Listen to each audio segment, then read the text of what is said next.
profesor. Buenos días, Dagmar. Cuénteme, ¿qué ve en la imagen del lado izquierdo? Del lado izquierdo. ¿Sí? Eh, la evolución humana. ¿Ya qué más ve? ¿Por dónde comienza? Por los monos ¿Y dónde termina? en los humanos. Gracias, Dagmar. Matías Muñoz. Matías, Mande, teacher. observe la imagen del lado derecho. ¿Qué observa usted? Mm, la evolución de la mano, del brazo, podría decir. ¿Ya? ¿Qué más? Mm, ah, bueno, ahí dice, bueno, la mano de un ser humano, la mano del gato, de una ballena y de un murciélago. ¿Cómo son? Muy bien, gracias. Matías, a ver chicos, de manera rápida, del lado izquierdo observamos, como dijo Dagna, la evolución del ser humano, la evolución que se cree y que se ha escrito, según los científicos en los libros, que nosotros procedemos de los monos. Ahora, hay un escalafón o una rama completa que determina esta situación. Obviamente son teorías infundadas, por eso se llaman teorías de la evolución, no están completamente comprobadas. Hay ciertos especímenes guardados arquitectónicamente que contemplan esta evolución, pero por el momento nosotros no vamos a entrar en detalles si la teoría es verdadera o es falsa. Lo que a nosotros nos interesa hoy día es aprender sobre la evolución. Del lado derecho, un poco más marcado, es una imagen de las estructuras anatómicas que tiene cada uno de los seres vivos. Comparen y observen cómo se ve la estructura anatómica del brazo del ser humano con la pata de un gato, o en su caja asemeja la mano de un gato. Cómo tienen una cierta estructura o una cierta similitud desde la parte de la muñeca hacia los huesos de arriba. Se ven cómo los huesos se parecen, pero las estructuras de las manos o de las patas son muy diferentes. En cambio, del lado de acá, lo que es la ballena y su estructura de la aleta y asimismo la ala del murciélago, que son dos estructuras que se parecen o que fueron evolucionando, fueron transformándose por el hecho de que la aleta de la ballena le permite nadar y la ala del murciélago le permite volar. Son estructuras algo similares porque comparten un movimiento o un desplazamiento del animal, ya sea en un espacio acuoso o un espacio aéreo. Ahora sí, vamos a leer la primera parte. Le voy a pedir a Diana Martínez que me ayude con la lectura. Buenos días, profe. Buenos días. Hasta Todo.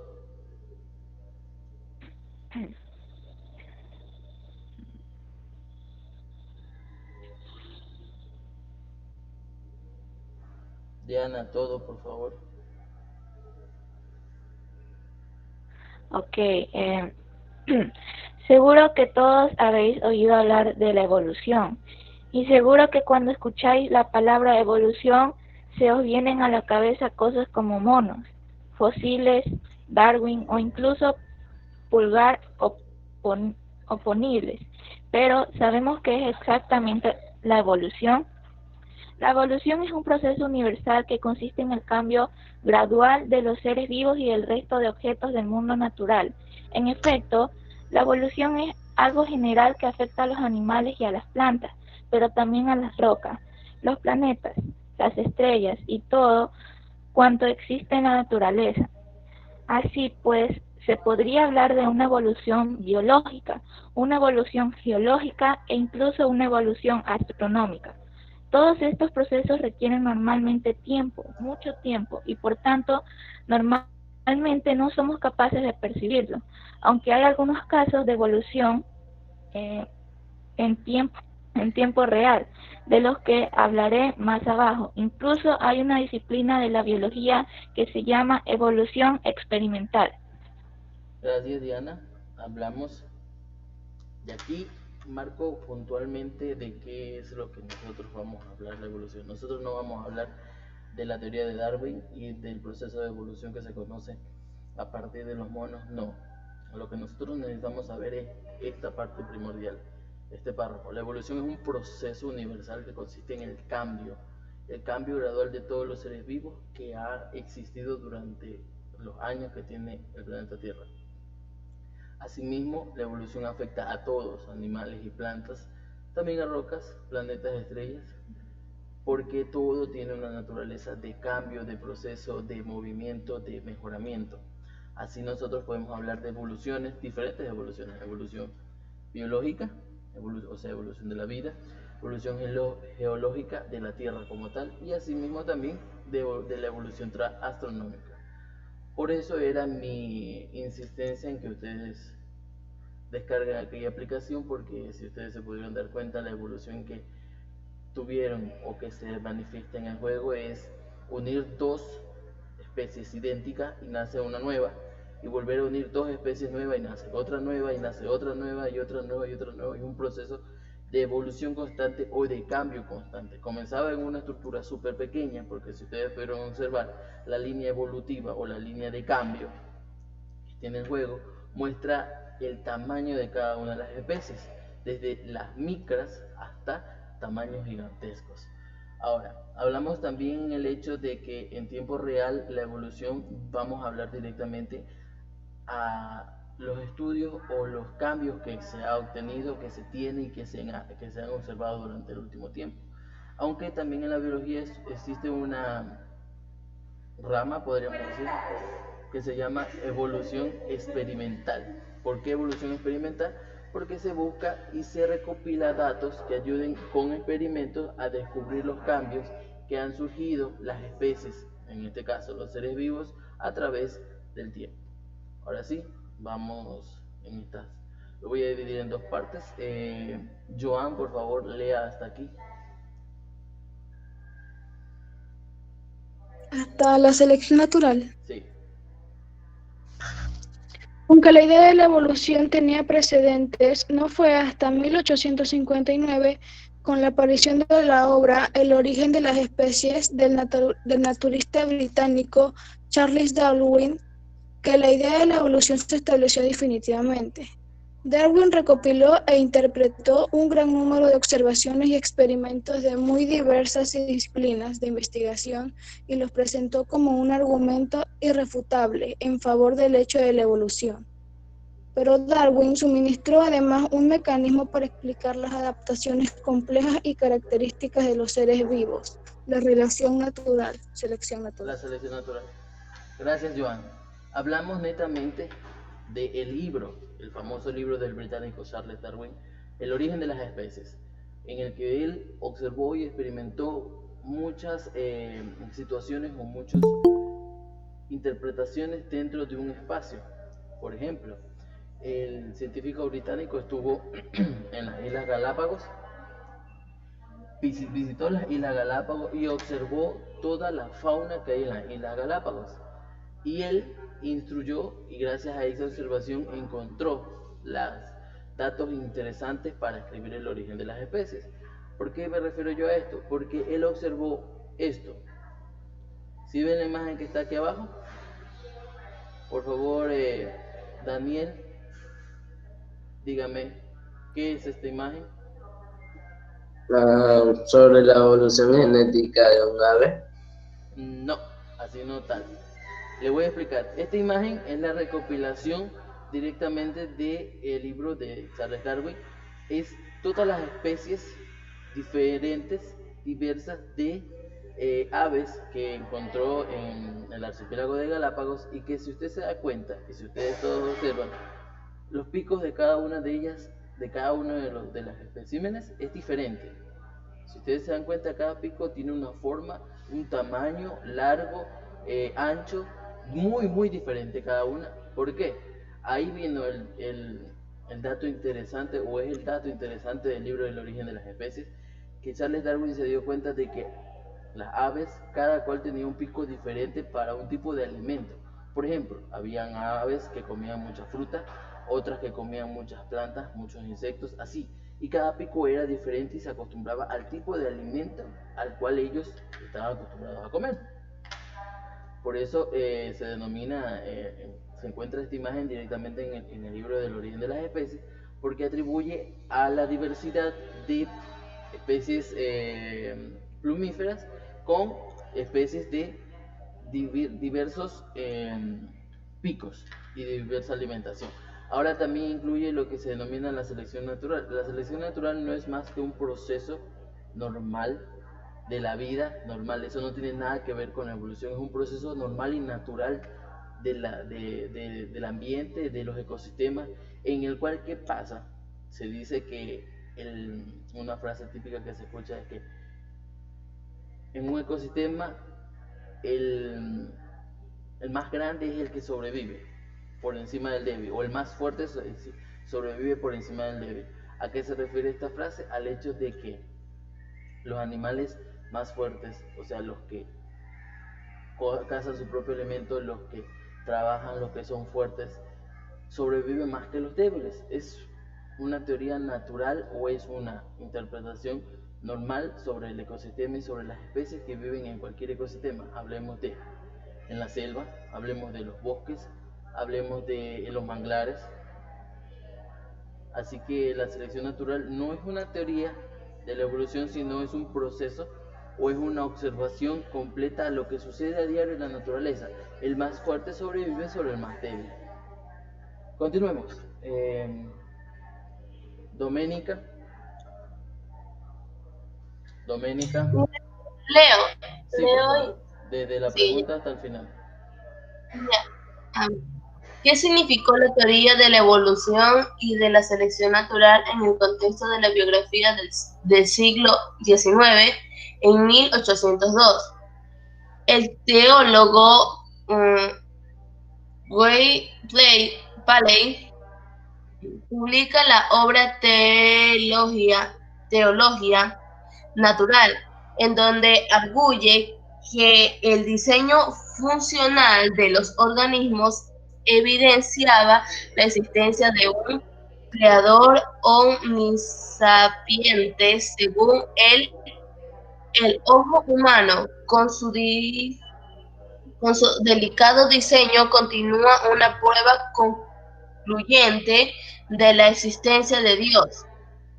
Para los naturalistas que querían explicar los fenómenos biológicos por procesos naturales, explicar la adaptación, la maravillosa adecuación de los organismos a su ambiente, constituía el problema fundamental. Gracias, Doménica. Como yo les dije, chicos, yo no vengo aquí a imponerles un concepto. Yo vengo aquí a presentar un tema, vengo a explicarles un tema, a darles mi punto de vista y a que ustedes obtengan su punto de vista, obtengan y establezcan las conclusiones necesarias para que ustedes crean en un tema o crean en otro tema. Yo no vengo a imponerles una regla, yo vengo a exponer un tema y a exponer lo que yo sé y lo que yo conozco. A ver, hablamos del contexto de la teoría de la evolución y la selección natural de Charles Darwin en el siglo XIX, a partir de la escritura y la publicación de la teología natural del teólogo Paley, en el cual él atribuye que todos los organismos tienen una existencia de un creador omnisapiente, o sea, un creador más allá de lo extraordinario, podríamos llamarlo así.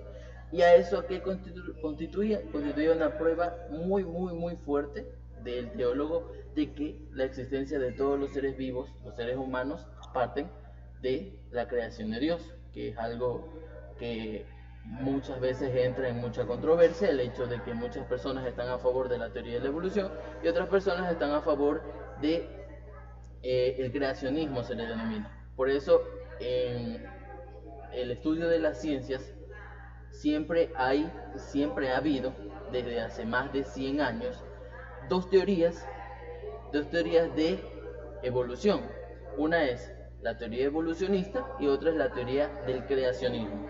Nunca se ha dejado de por lado la teoría del creacionismo, de que todos los seres humanos, todos nosotros los seres humanos, los seres vivos y todo lo que hay en el planeta partió de una creación directamente de Dios. Nunca se ha refutado, nunca se ha excluido la teoría del creacionismo. Más bien se ha tratado de sustentar, como ahorita estamos viendo, una prueba de hace más de 200 años de un teólogo en el cual él asumía que todos los seres vivos que están en el planeta partieron de la creación de Dios. En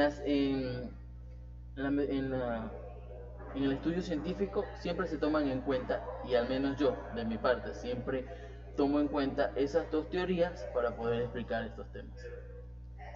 Ahora sí, vamos un poco a la evolución, pero esta es la evolución como proceso de cambio. Señora Curio, por favor, ayúdeme con la lectura.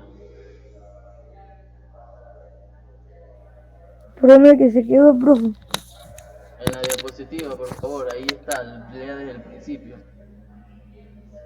Es que se me ve muy grande la pantalla. Muy grande. Sí. Muy pequeña, no querrás. Quiere decir que Ahí sí se ve. no puede leer.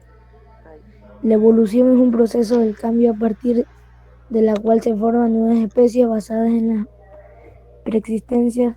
Gracias a la evolución podemos extender el desarrollo de nuevas formas de vida que ha dado lugar a tan amplia diversidad. La razón por la que existen semejanzas y diferencias entre los seres vivos actualmente y los que desaparecieron, las relaciones que se presentan en los organismos, nada más. Porque ahí sigue otro. Ya, gracias, Acurio. A ver, hablamos nuevamente, repito, la evolución es un proceso de cambio. Se forman nuevas especies a partir de las preexistentes. Aquí tengo un ejemplo. Déjenme hacerlo un poco más arriba para que, si en un caso no se pueda ver. Ahí. A ver, aquí tenemos un ejemplo muy claro.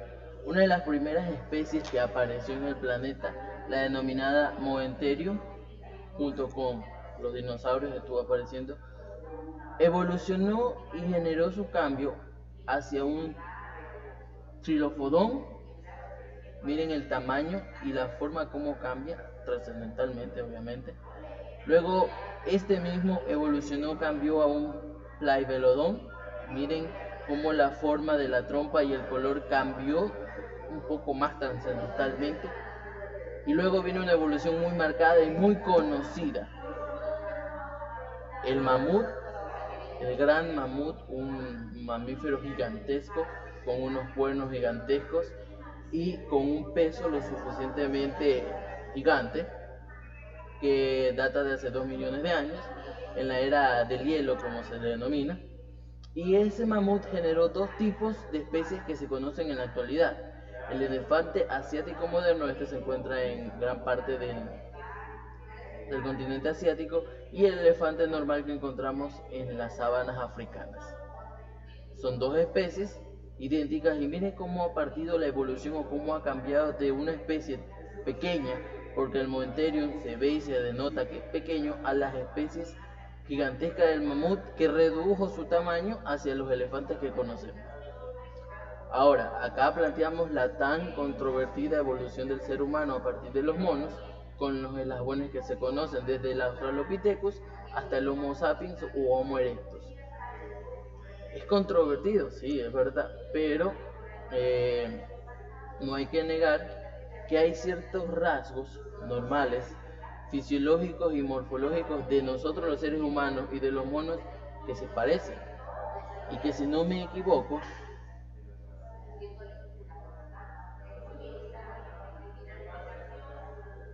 está aquí. Estos son los rasgos que yo quería presentarles para que ustedes entiendan que no es tan controvertido decir que nosotros podemos o no podemos venir de los monos. Hay 4 rasgos diferentes, rasgos morfológicos. Hablamos del cuerpo, los pulgares, Los pulgares de nosotros son opuestos los de la mano izquierda tanto de la mano derecha, pero solo en nuestras manos. En nuestros pies son igualitos, pero en cambio los chimpancés tienen los pulgares oponibles tanto en manos como en pies. Un rasgo que es idéntico, bueno, dos rasgos que son idénticos son el fisiológico, la fisiología de cada uno de nosotros. Por ser mamíferos tenemos respiración a través de pulmones, y por ser organismos evolucionados, muy más evolucionados que los procariontes, tenemos células eucariotas en nuestro cuerpo. Ese es el rasgo citológico. Y el bioquímico, o sea, el rasgo directamente genético, los cromosomas, los chimpancés tienen 2 cromosomas más que nosotros, o sea, ellos tienen 48. Ahora sí, vamos a los registros a los que nos encontramos acostumbrados. Creo que no terminé así. La vida se remonta hace 3.500 millones de años, y la teoría de la evolución sostiene que los organismos sufren cambios y han sufrido cambios. Por ejemplo, las primeras células existentes en el mundo fueron las células procariotas, las células que no tienen definido un núcleo, y que después del tiempo evolucionaron a las células eucariotas, que son las que componen nuestro cuerpo. Así que la evolución no es exactamente hablar de que nosotros venimos de los monos, no. La evolución es hablar de que todo organismo o todo ser vivo sufrió y sufre cambios a través del tiempo. Ahora sí, Romina, por favor ayúdeme leyendo el primer punto del registro fósil. Romina. Los fósiles son restos. Siga, Va a ser más grande. Sí. Ya. Los fósiles son restos. Los fósiles son restos de organismos que vivieron años atrás. Evidentemente. Y evidencia de la actividad de organismos del pasado. Romina.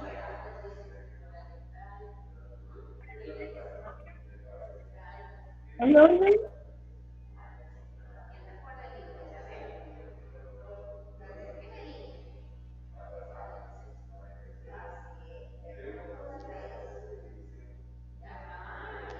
Romina.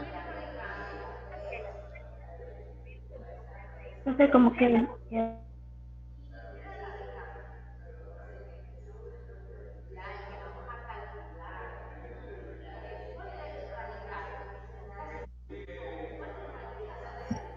Valerio.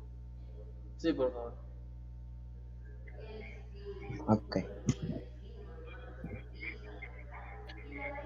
Los fósiles son restos de organismos que vivieron años atrás, evidencias de la actividad de organismos del pasado. El registro fósil permite establecer y contrastar el orden cronológico del origen y extinción de los seres vivos. Es una de las mejores pruebas físicas que se tiene para establecer el tiempo en el que vivieron y las condiciones del ambiente que habitan. Gracias, Ismael. Hablamos de los fósiles como restos. Estos son fósiles, son restos de organismos que vivieron hace muchos años y que permiten que nosotros podamos conocer cuál fue la cronología de la vida en el planeta Tierra. Por eso nosotros al día de hoy conocemos de que los primeros seres vivos en el planeta Tierra fueron los dinosaurios, que fueron los primeros en extinguirse. Luego vino ya un poco el avance de la mayoría de los seres vivos hasta progresivamente obtener al ser humano. Nosotros conocimos las condiciones de ambiente de hace muchos millones de años y cómo fue mejorando gradualmente. Irana, por favor, lea el segundo punto.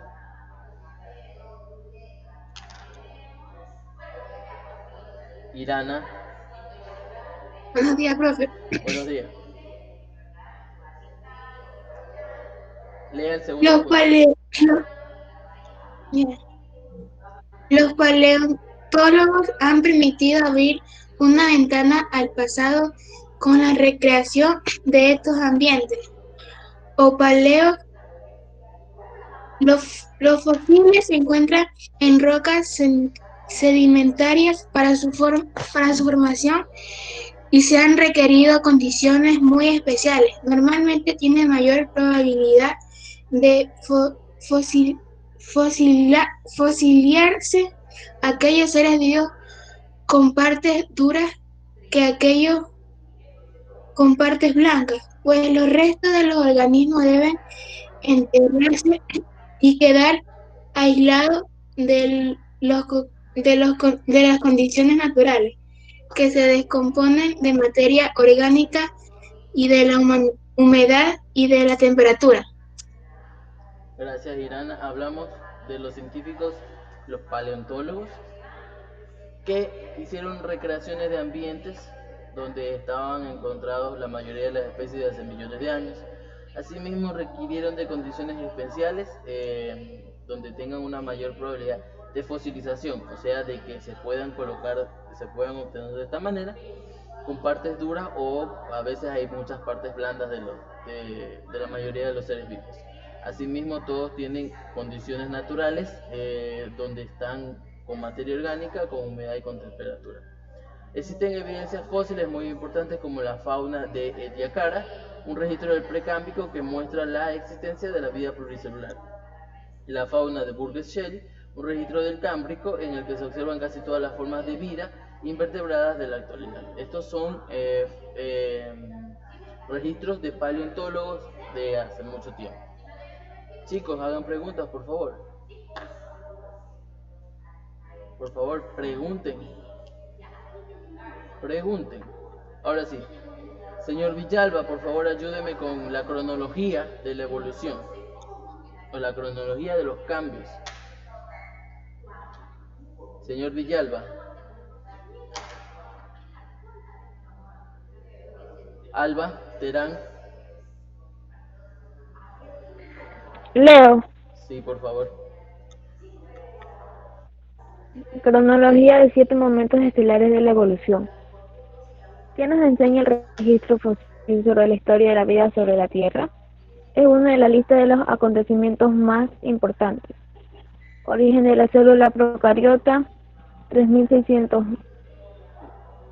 Me dice, no sé qué millones de años. Millones. Aquí al lado dice Millones de años. Me olvidé. Origen de la célula de eucariota de 1400 millones de años.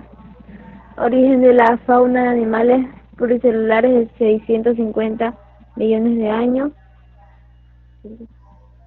Fauna de la explosión cámbrica, 570 millones de años. Origen de los vertebrados terrestres, 360 millones de años. Extinción de los dinosaurios. La antorcha pasa de los dinosaurios a los mamíferos, 65 millones de años. Origen del Homo sapiens, 0,1 millón de años.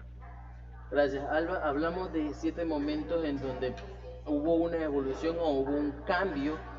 ¿Desde cuál? Hablamos desde el origen de la célula procariota hace 3.600 millones de años. Y asimismo, la célula procariota generó la célula eucariota a través de un cambio, y se generó en 1200 años después de la célula procariota, o sea, 1400 años, millones de años.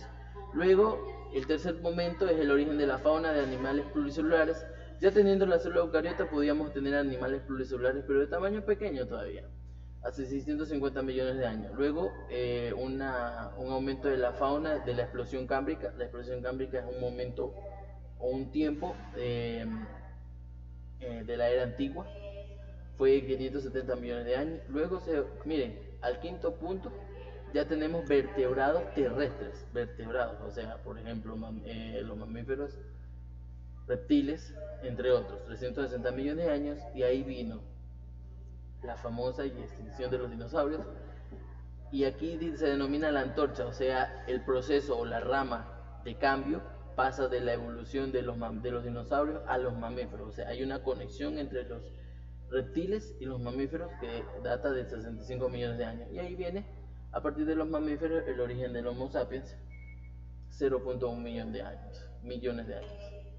Vamos a hablar, ya habíamos hablado del registro fósil, ahora vamos a hablar de lo que se denominan las evidencias anatómicas, lo que son las homologías y las analogías. Le voy a pedir a María del Mar que me ayude leyendo todo, por favor.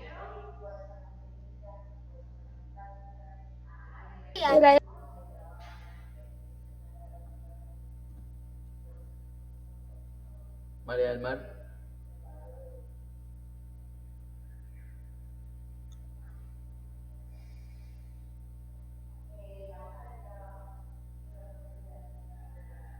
María del Mar. María de los Ángeles. Ya, profe. Ay. Ay. Es que no se ve mucho. Ya le voy a ampliar Se ve bien. ahí.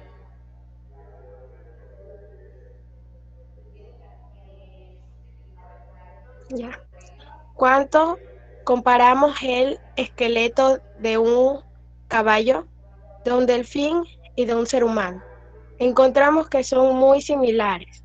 Esta similitud se hace evidente el cotejar sus extremidades y comprobar que está constituido por las mismas piezas. La razón de esta semejanza es que todos ellos proceden de un ancestro común.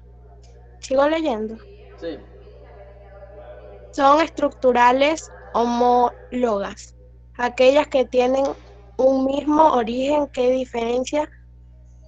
diferente función. Así, las patas del caballo sirven para trotar, las aletas del pez para nadar y las alas del pájaro para volar.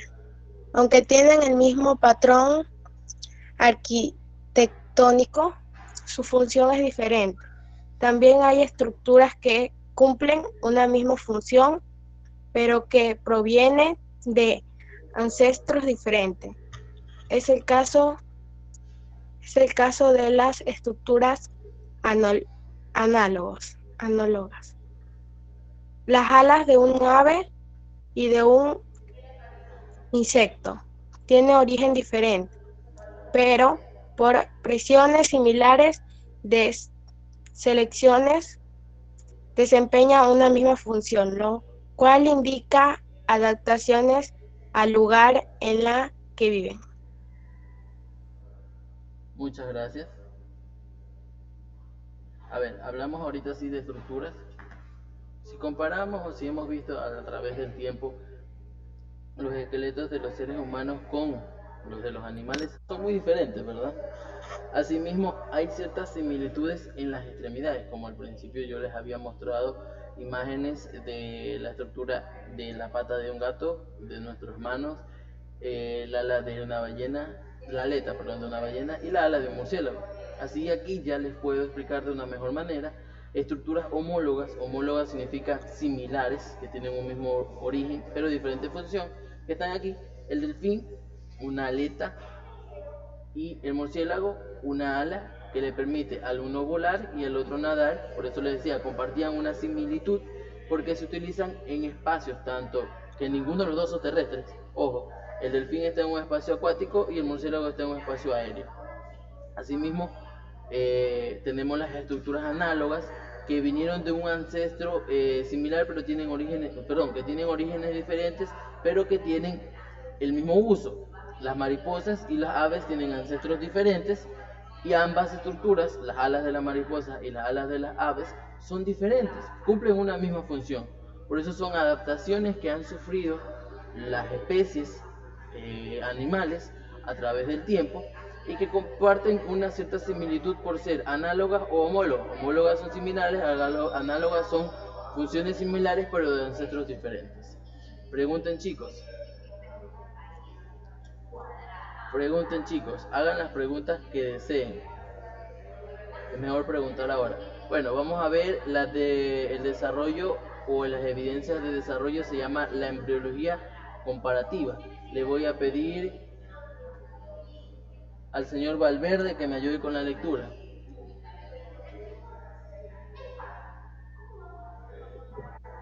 Sí, profe. Lea, por favor. Dígamelo. Todo, por favor. Existe un organismo que tiene muchas semejanzas en el desarrollo de sus embriones. En el diagrama se muestran embriones de varios vertebrados. Las diferencias son mínimas y difíciles de identificar. Estas semejanzas desaparecen a medida del desarrollo del embrión. ¿Cómo explicar estos animales de aspecto tan diferentes? Como anfibios o humanos. Esto debe ser para especie Entre organismos que son cercanos, evolutivamente hablando, entre más cercanos son, más parecidos en biológico. La embriología comparar permite comprender que el desarrollo del individuo o conjunto tiene la forma de recapitular el desarrollo de especies. Esta afirmación se conoce como la ley biogenética y fue iniciada por el naturalista alemán Ernst Haeckel. Desde el desarrollo de una especie puede observar en un estado temprano de su desenvolvimiento. Muchas gracias, Anderson.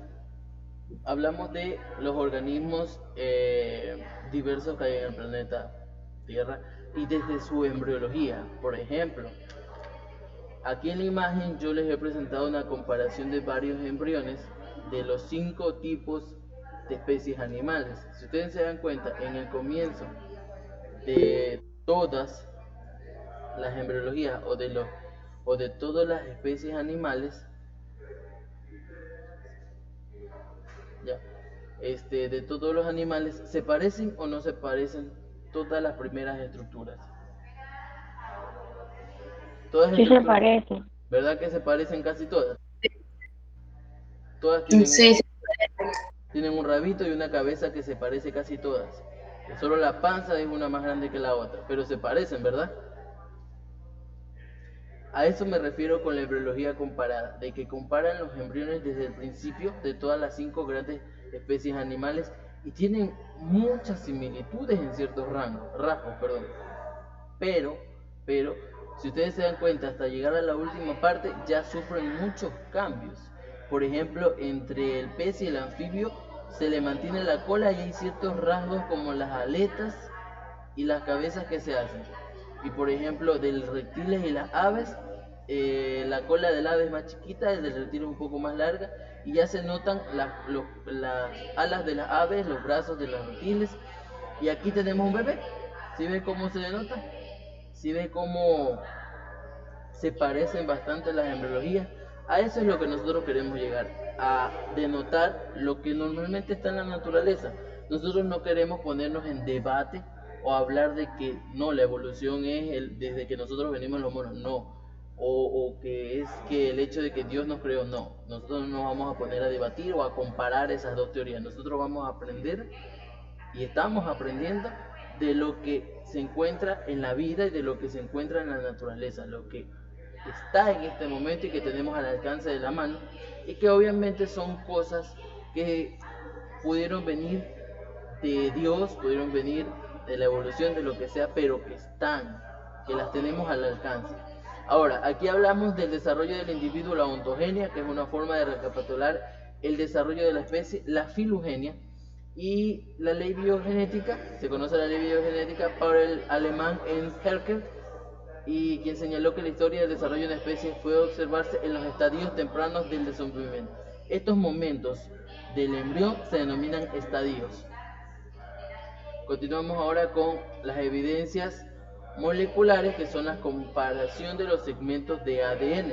El ADN lo portan todas las especies, todos los seres vivos, desde los seres humanos hasta cualquier tipo de animal. Así que el ADN se comparte, por lo cual vamos a hablar sobre las evidencias moleculares. Le voy a pedir al señor Revelo que lea hasta aquí.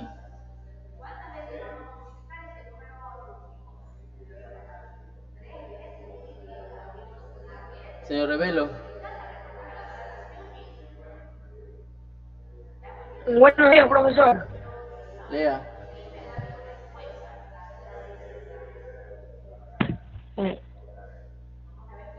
¿Desde dónde dijo, profesor? Desde el principio hasta mi punto. Desde el principio hasta donde está mi punto. Ya, la biología molecular es una disciplina que se desarrolló a partir de la mitad del siglo XX. Dios mío, ni los números romanos, por el amor a Dios. tras la propuesta del modelo del el hélice del ADN. Esta disciplina aporta las pruebas más concluyentes a favor de la evolución biológica.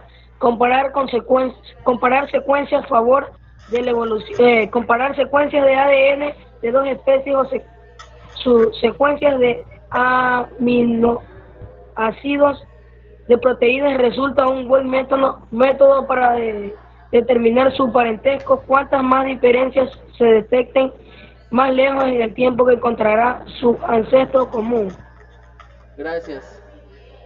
A ver, hablamos de la comparación del modelo de doble hélice del ADN. Ustedes saben que el ADN es una cadena de doble hélice y en esa de ahí nosotros tenemos todo lo que denominamos nuestra herencia y todos los rasgos que mantenemos de nuestros padres. Asimismo, dependiendo de las especies de los seres vivos, se pueden encontrar rasgos que denominan un parentesco entre una especie y otra. Jeremías, por favor, termine la lectura. Jeremías.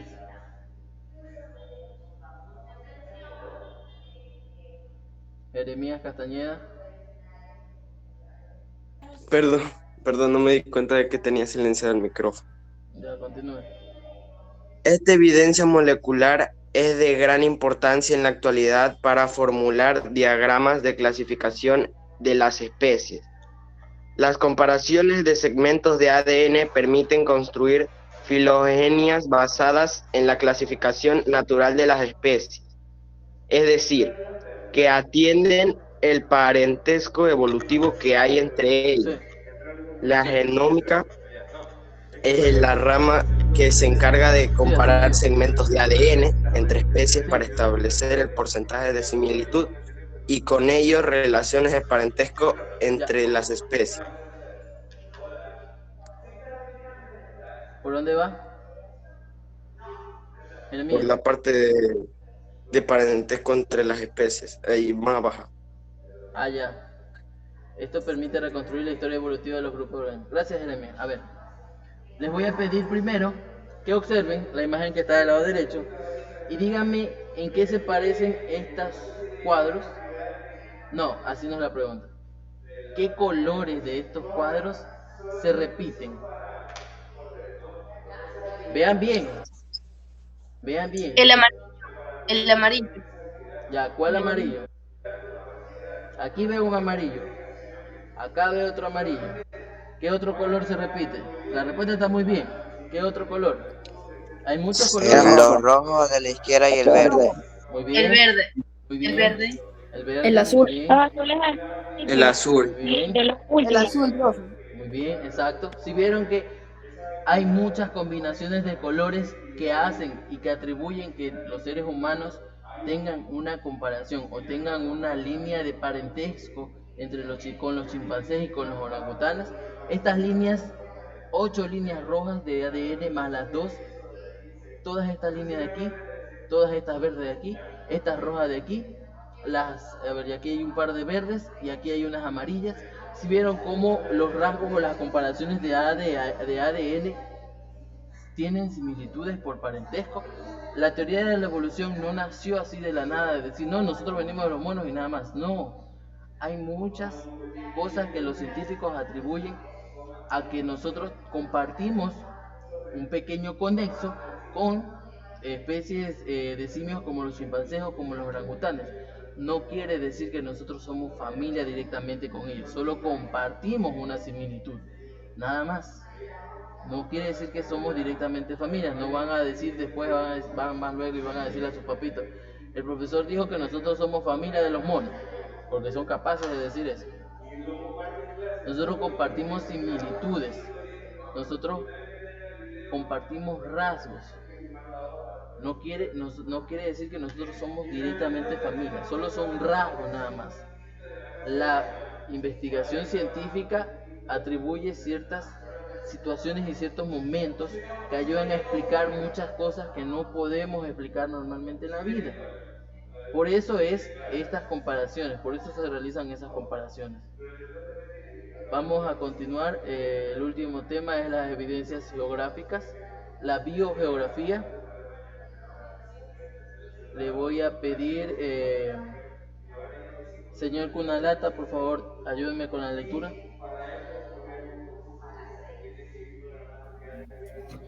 La distribución geográfica de las especies animales y vegetales proporcionan datos acerca de la evolución de los seres vivos. Esta distribución es el resultado de los cambios biológicos, climáticos y de la distribución de las tierras y los mares. En la actualidad hay zonas que tienen especies animales y vegetales muy similares, pero se encuentran muy distantes. La geografía ha permitido comprender en qué ese parecido se debe a que en pasado los continentes estuvieron comunicados y compartieron la misma fauna. Un ejemplo es América del Sur y África. El registro fósil prueba que la compartieron la misma fauna.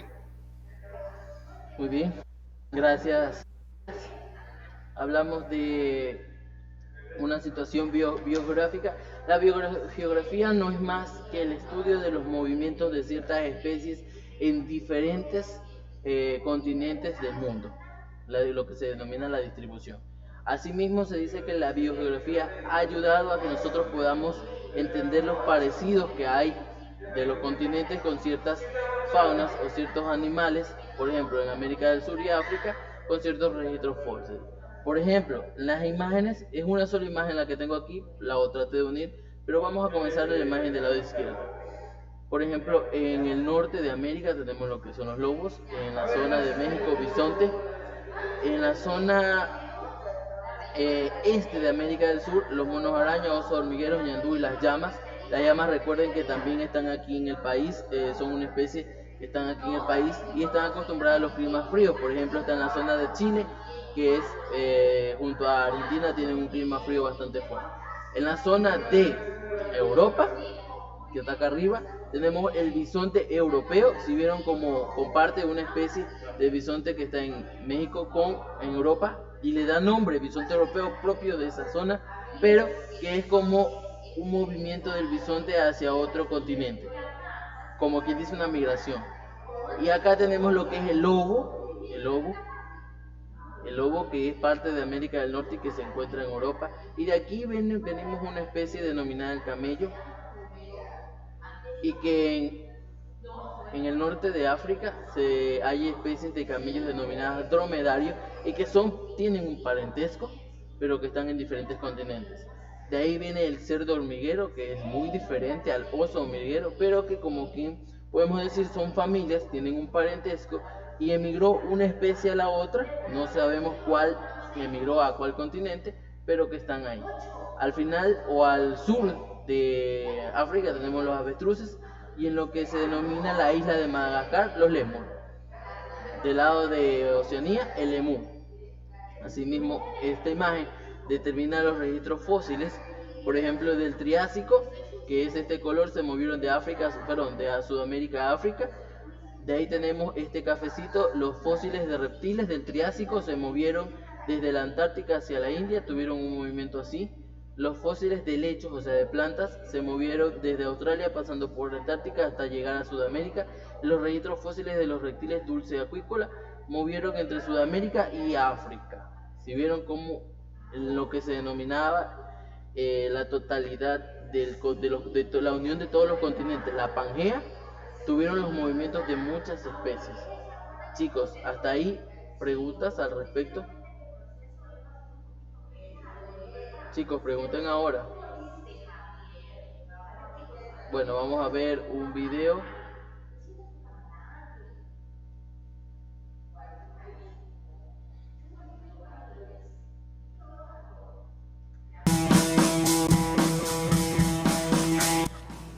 Cuando definimos los conceptos de evolución, entendemos que son cambios acumulativos en grupos de organismos a través del tiempo. Pero, ¿cómo podemos comprobar que estos cambios han ocurrido a lo largo de la historia natural de las especies? ¿En dónde podemos encontrar evidencia de la evolución? Algunas pruebas las podemos encontrar en el registro fósil, en la anatomía comparativa, en la embriología comparativa y en la bioquímica comparativa, así también como en la distribución geográfica de las diferentes especies. Los fósiles nos dan la idea de las especies que vivieron hace millones de años y también nos permiten vislumbrar los cambios evolutivos y también que algunos organismos se han mantenido durante su historia natural. Los fósiles son cualquier indicio preservado de un organismo. La paleontología los usa como objeto de estudio para interpretar cómo era la vida hace millones de años. La aleta de una ballena y el brazo de un humano tienen estructura similar. Cuando existen estructuras anatómicamente similares, heredadas de un ancestro común, se denominan estructuras homólogas. La evolución menciona que es mucho más probable que las partes del cuerpo sean modificadas de otras ya existentes, en lugar de ser generadas por completo de nuevo desde cero. Entonces, cuando encontramos en la naturaleza estructuras similares o equivalentes en morfología, pero con funciones distintas, debido a que pertenecen a especies distintas, estamos observando estructuras homólogas. En el caso que las estructuras tengan funciones equivalentes, pero morfología muy distinta, como las alas de la mosca comparadas con las alas de las aves, estamos frente a estructuras análogas. Las estructuras análogas nos evidencian que vienen de ancestros distintos, pero que existe evolución hacia el mismo tipo de función. En el caso de las estructuras vestigiales, son formas reducidas de estructuras funcionales de otros organismos. La teoría de la evolución predice que las características que ya no poseen una función para la especie en cuestión se reducirán con el pasar del tiempo y tenderán a desaparecer. Un ejemplo característico son las alas de los kiwis, las cuales son tan pequeñas que no les son funcionales para volar. En cuanto al área de la embriología comparativa, podemos decir que un embrión es una etapa antes de nacer en donde se desarrolla un organismo. Los estudiosos identificaron estructuras similares, o sea, homólogas, entre embriones de los vertebrados durante las primeras fases de desarrollo embrionario. Estas estructuras más adelante se desarrollan y cambian, así como se especializan de acuerdo a el organismo en cuestión. Las moléculas en especies emparentadas por ancestros comunes comparten secuencias antiguas de aminoácidos. Mientras más cercanos evolutivamente hablando sean, más secuencias compartirán. Y esto nos da otra evidencia de la evolución.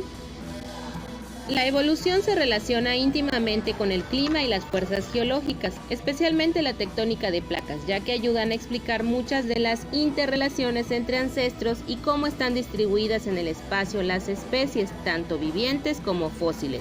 La biogeografía es el estudio de la distribución de los seres vivos alrededor del mundo. Hasta aquí el video, yo soy la bióloga Elena, te agradezco. ¿Opiniones, chicos? ¿Qué les pareció el video?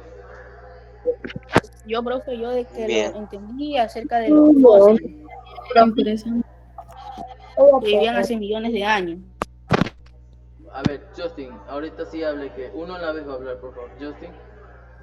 Yo, profe, de lo que entendí acerca del video era acerca de los fósiles, que eran como esqueletos y vivían como hace millones de años. Muy bien. Señor Sea. Gracias, Justin. Señor Sea, señorita Mejía, señor Salas, señorita Ricaurte, por favor, necesito opiniones de ustedes.